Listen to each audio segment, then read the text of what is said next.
Well, the 2020 Democratic fanatics have renewed their calls for reparations while kissing the ring of the Reverend Al at the National Action Network convention this week. Would you sign the bill for reparations? Yes, I would. I already support that bill. When I am elected president, I will sign it. Absolutely, I would sign that into law. If the House and Senate pass that bill, of course I would sign it. I firmly support Congresswoman Jackson Lee's bill to create a commission to study reparations. There are things that we need to do in this country that have been a long time in coming. One of those is to move forward with reparations. Here now is Michael Meyers, former ACLU National Board member. Now, Michael, you say that this is all a scam. Explain. Of course it is.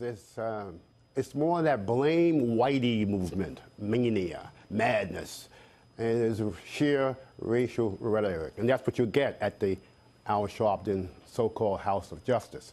You have buffoonery, and you have diversion, you have distraction, you have this notion of farce. So at that House of so-called Justice, you have either a horror picture show showing, or you have a farce. Either way, it is not to be taken seriously. I can't understand how serious presidential contenders can give legitimacy to a racial blowhard. And I think it is outrageous and silly and idiocy on the part of the presidential candidates. And anybody who thinks that white Americans are going to take the blame or going to feel guilty or give their land and their property away in some sort of reparations pot because they feel responsibility for the sins of their forebears. They're not. Al Sharpton was also trying to address the improvements in the economic standing of African Americans just in the last 2 years, and he dismissed it. Let's watch. Blacks are still doubly unemployed to whites. You know, Trump keeps saying it's the lowest black unemployment ever was. Yeah, but we're still double the whites. How do you close the race gap? How do you close the race gap in wealth? So it doesn't mean Trump could literally cure cancer tomorrow. And Al Sharpton said, yeah, but he should have done it, a year ago. I cannot take Al Sharpton seriously. The whole racial movement is anti-intellectual. It's unintelligent. So I can't take buffoonery But what about serious. all the 2020 candidates? I mean, one after the other just prostrated themselves to Al Sharpton. Kissing his ring, kissing his butt. I just don't get it. If they want to be serious, they should take Al Sharpton and say, no, there's not going to be any reparations. There's not going to be any steadier reparations. Where is this reparations pot coming from?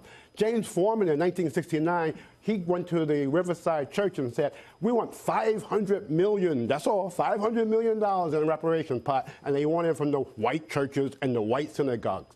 Well, where did that money go to? It didn't go to black people or the descendants of African slaves. You know where that money goes to. It goes to people who are hustlers, who are pimps.